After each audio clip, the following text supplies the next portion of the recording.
Hello बच्चों, कैसे हो आप। आज हम क्लास 9th गणिता मंजरी बुक एक्सरसाइज 4.2 सॉल्व करने वाले हैं। क्वेश्चन नंबर 1 हमारे पास है फैक्टर कम्प्लीटली। फर्स्ट पार्ट दिया हुआ है 9x² plus 14xy plus 16y²। ये जो फॉर्म हमें दी हुई है इसको फैक्टराइज करना है, इसके फैक्टर्स बनाने हैं। हमें यहाँ पे ये एक्सपेंडेड फॉर्म दिया है। इससे पहले जो हमने एक्सरसाइज 4.1 की थी उसमें हमने एक आइडेंटिटी की थी, आपको याद होगा। तो देखिए वो आइडेंटिटी क्या थी, मैं यहाँ पे एक बार से आपको रिमाइंड करा देती हूँ। a plus B whole square क्या था बच्चों, a² plus twice of ab plus b²। तो इस आइडेंटिटी में ये जो टर्म थी लेफ्ट हैंड साइड, ये फैक्टर्स थे। इसको जो हमने एक्सपेंड किया तो हमें ये मिला था, ठीक है। अब आप इधर देखिए, जो ये फॉर्म है ये हमारी एक एक्सपेंडेड फॉर्म है, तो हमें इसको रिवर्स करके इस फॉर्म में लेके आना है। हमें यहाँ पे यानी ए और बी पता लगाना है कि क्या हो सकते हैं। अब देखिए यहाँ पर जो एक्सपेंडेड फॉर्म है, यहाँ पे फर्स्ट टर्म क्या है, a²। मतलब जो ये 9x² दिया हुआ है इसे हमें स्क्वायर के रूप में लिखना है कि हमें एक ऐसी वैल्यू चाहिए जिसका स्क्वायर करें तो 9x² आ जाए। तो x का स्क्वायर करेंगे तो x² आ जाएगा। तो बताइए 9 कब आएगा, किसका स्क्वायर करें हम, 3 का।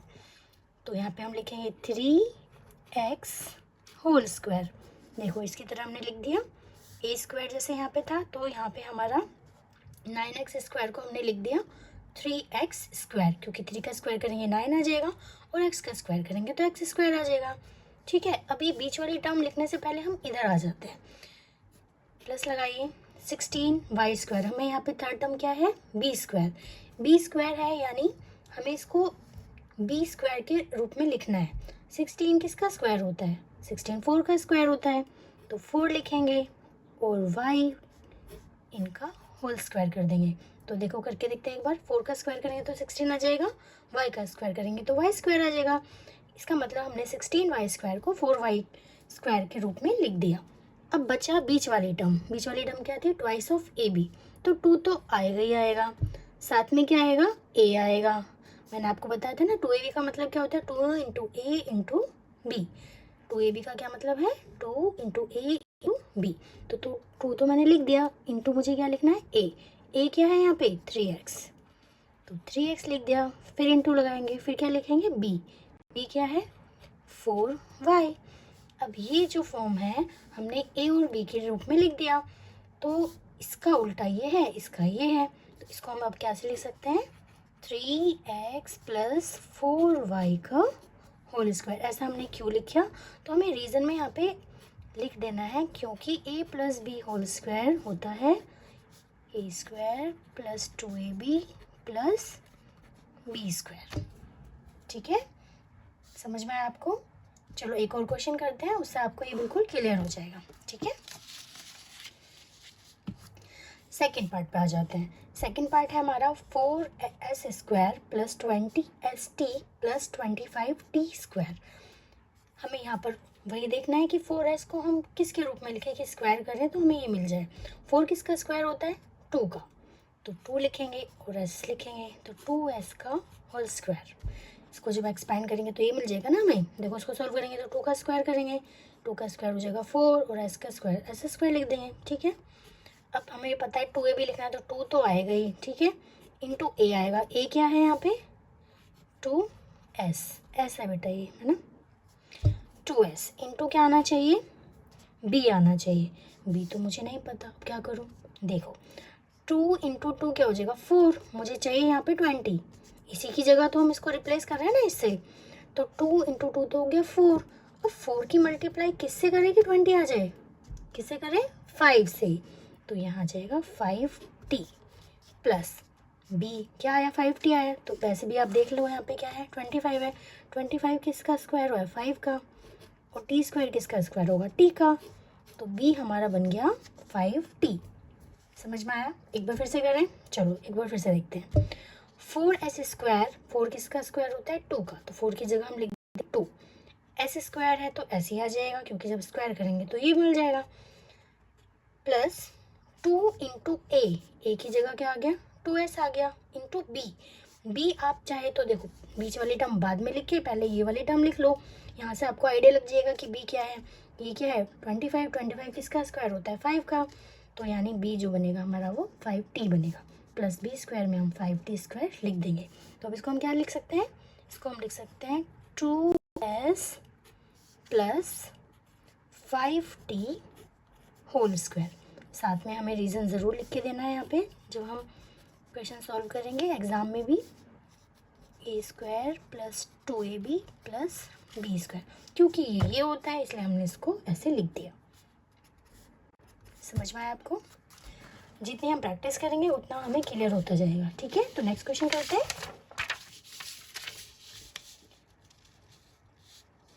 नेक्स्ट क्वेश्चन है हमारे पास क्वेश्चन नंबर फर्स्ट का third part, 49x² plus 28xy plus 4y²।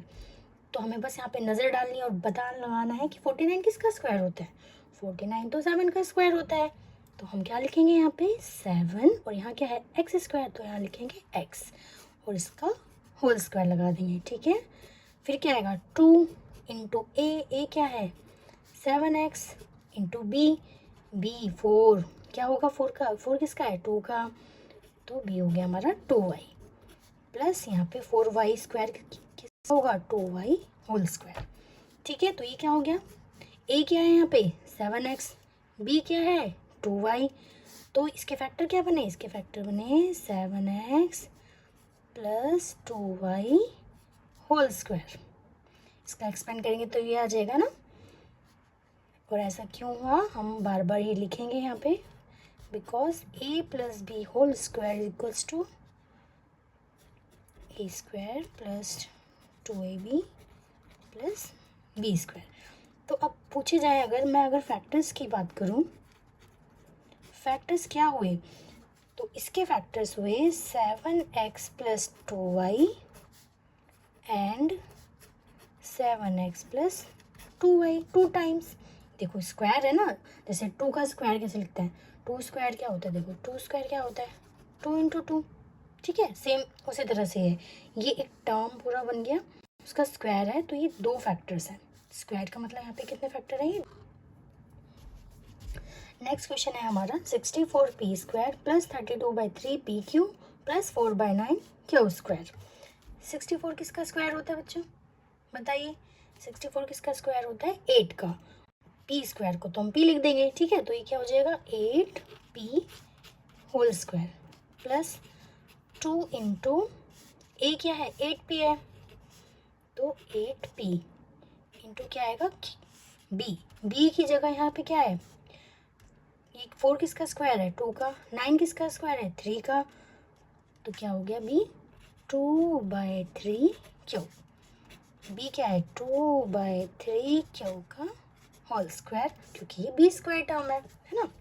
तो ये क्या बन गया हमारा, ए की जगह क्या अगर कंपेयर करें अपने एक्सपेंडेड फॉर्म से, आइडेंटिटी को एक्सपेंडेड फॉर्म से अगर कंपेयर करेंगे, ए क्या हो जाएगा 8p प्लस बी क्या है 2/3q होल स्क्वायर, मतलब 2 फैक्टर्स है। ठीक है, कितने फैक्टर्स हैं 2 फैक्टर्स हैं, क्यों है और ये फैक्टर हमें बताना ही पड़ेगा।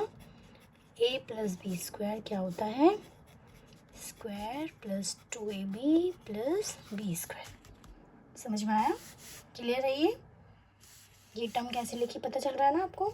2ab 2a क्या है 8p लिख दिया, b क्या है, फिफ्थ पार्ट हमें दिया हुआ है बेटा 3a² plus 4ab plus 4/3b²। ठीक है, अब हमें तो यहाँ पे क्या करना है, इसको एक्सपेंडेड फॉर्म को फैक्टराइज करना है। फैक्टराइज करने के लिए इस टर्म को हमें एज a² लिखना था। ठीक है, ये तो a² हो जाएगा, लेकिन ये जो 3 है ये किसका स्क्वायर होता है, 3 तो हमें नहीं पता किसका स्क्वायर है जी, 3 तो √3 का स्क्वायर होता है। किसका स्क्वायर है ये √3 का, जब √3 को √3 से मल्टीप्लाई करेंगे तो हमें 3 मिल जाएगा, तो 3 को हम क्या लिख सकते हैं अंडर द √3 a का होल स्क्वायर, जब इसको स्क्वायर करेंगे तो हमें ये मिल जाता है। ठीक है, प्लस 2 इंटू ए क्या है √3a, ये पूरा a है।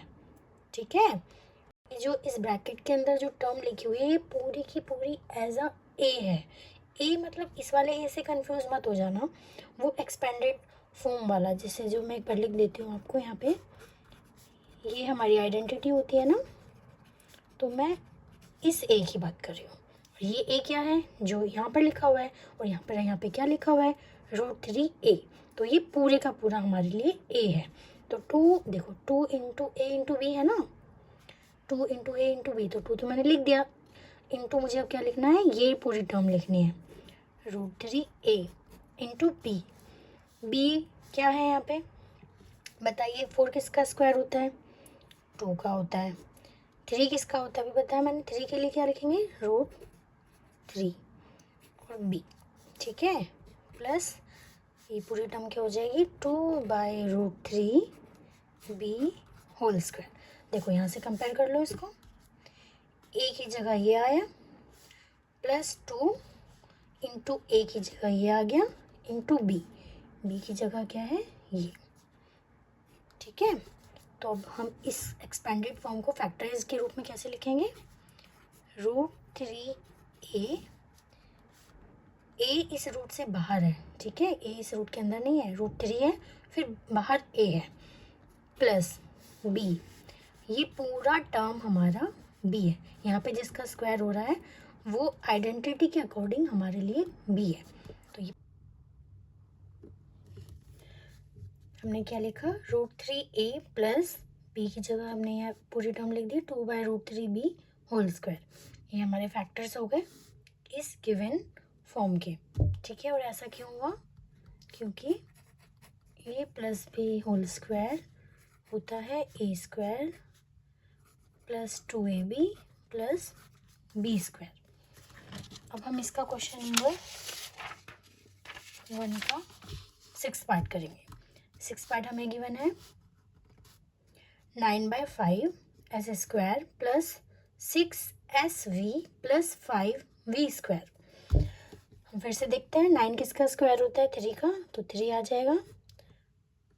5 किसका स्क्वायर है, √5 का, एस तो एस रहेगा, होल स्क्वायर लगा देंगे, प्लस 2 इंटू ए, 2 इंटू ए इंटू बी होता है, तो ए की जगह ये पूरी टर्म आएगी यहाँ पे, 3/√5s इंटू बी, बी यहाँ से हमें मिलता है 5 किसका है, √5 का, into V, plus √5v whole square. देखो आसानी ये रहेगी कि पहले आप इसको लिख लो फिर आप इसको लिख लो, तो आपको ए और बी यहाँ से क्लियरली पता चल जाएंगे। तो बीच में तो सिर्फ आपको 2 इंटू ए इंटू बी लिखना है, तो आपको सोचना नहीं पड़ेगा। इसको स्क्वायर के फॉर्म में लिख दो, इसको स्क्वायर के फॉर्म में लिख दो, और फिर बीच में 2 इंटू ए इंटू बी करके लिख दीजिए, ठीक है। तो ये क्या बना, ये किसका एक्सपेंडेड फॉर्म है, ये a plus B whole square का एक्सटेंडेड फॉर्म बना। a क्या है यहाँ पे, 3/√5s, और b क्या है, √5v, तो ये हो गया 3/√5s प्लस √5v, इसका होल स्क्वायर कर देंगे, ठीक है। ये इसका फैक्टर्स हो गए, 2 फैक्टर हैं, ये सेम है दोनों, तो इसलिए हमने स्क्वायर लगाया है। और ऐसा क्यों हुआ, हमें फिर से लिखना है क्या, a plus B whole square equals to a square plus twice of ab plus B square. अब क्वेश्चन नंबर 2 करते हैं। क्वेश्चन नंबर 2 हमारे पास है, find the values of the following using the identity a minus B whole square equals to a square minus twice of ab plus B square. इस identity और जो इससे पहले हमने आइडेंटिटी की उसमें ये फ़र्क है माइनस का, पहले यहाँ पर प्लस था, अब यहाँ पर माइनस है। तो इसको एक बार आप देख लीजिए ध्यान से, a minus B whole square equals to a square minus twice of ab plus B square. इसको यूज़ करना है इन्हें वैल्यू फाइंड करने के लिए। फर्स्ट पार्ट हमें दिया हुआ है 79 होल स्क्वायर। 79 को हम a माइनस बी के रूप में कैसे लिख सकते हैं, 79 को हम लिख सकते हैं 80 माइनस 1, तो ये हो गया हमारा 80 माइनस 1 का होल स्क्वायर। अब ये हमारे आइडेंटिटी की तरह लग रहा है, a की जगह यहाँ आ गया 80 और b की जगह आ गया 1, तो जहाँ a है वहाँ हम 80 लिख देंगे और जहाँ b है वहाँ पे 1। और इसको एक्सपेंड कर देंगे। तो ए स्क्वायर था तो ए स्क्वायर की जगह में क्या रखना है 80, 80 का स्क्वायर माइनस 2 इंटू ए तो 80 है, इंटू बी क्या है 1, ठीक है, प्लस बी स्क्वायर, बी तो 1 है, 1 का स्क्वायर। 80 का स्क्वायर क्या होगा, 8 का स्क्वायर होता है 65 और 0 का स्क्वायर यानी 0 को 2 बार लिखना है, माइनस यहाँ पे करिए 8 2 जा 16 इंटू 0 प्लस 1, इसको सॉल्व कर देंगे और यहाँ पे हमारा आंसर आ जाएगा। अब हम करेंगे क्वेश्चन नंबर 2 का सेकंड पार्ट, जिसमें हमें सॉल्व करना है 193 का होल स्क्वायर। 193 को हम कैसे लिख सकते हैं, a माइनस बी के फॉर्म में। ये हो जाएगा हमारा 200 माइनस 7 होल स्क्वायर। 200 में से 7 माइनस करोगे तो 193 आएगा। तो ये अब किसकी तरह बन गया, ये बन गया a minus B whole square. तो हम इसको लिखेंगे 200 का square minus 2 into 200 into 7 plus 7 square. 200 का होल स्क्वायर करेंगे तो आप कितना आएगा, 2 का स्क्वायर कितना होता है 4, 2 0 है, स्क्वायर करेंगे तो कितना हो जाएगा 40 माइनस 2 2 जा 4, 4 7 जा 28, 2800 हो गया, 200 था तो, प्लस 7 स्क्वायर इज 49। पहले ऐड कर लो, फिर जो आएगा उसमें से 2800 को माइनस कर दीजिए, फिर कितना मिलेगा हमें 37249। ये हमारा आंसर आ गया, ठीक है। अब जो क्वेश्चन है थर्ड पार्ट, वो है हमारा 299 का होल स्क्वायर। इसको सॉल्व करने के लिए हम a माइनस बी के फॉर्म में लिखेंगे। मैं आपके लिए एक आइडेंटिटी फिर से लिख देती हूँ। a minus B whole square is a square minus 2ab plus B square. तो हमें 299 को a माइनस बी के फॉर्म में लिखना है। हम क्या लिखेंगे 300 माइनस 1। अब ये a हो गया और ये b, तो अब हमें क्या करना है a स्क्वायर। तो 300 का हम करेंगे स्क्वायर माइनस 2 इंटू a की जगह क्या है 300 इंटू b की जगह है 1 प्लस b का स्क्वायर यानी 1 का स्क्वायर। 300 का स्क्वायर आप करिए, क्या आएगा 3 का स्क्वायर होता है 9, 2 0 यानी 100 का स्क्वायर करेंगे तो 4 0 आ जाएंगी, 3 2 6 प्लस 1 का स्क्वायर करेंगे आप तो क्या आ जाएगा 1। अब आप इसको सॉल्व कर लीजिए और क्या आंसर आया आपका आप कमेंट करके बताइए। Thank you for watching.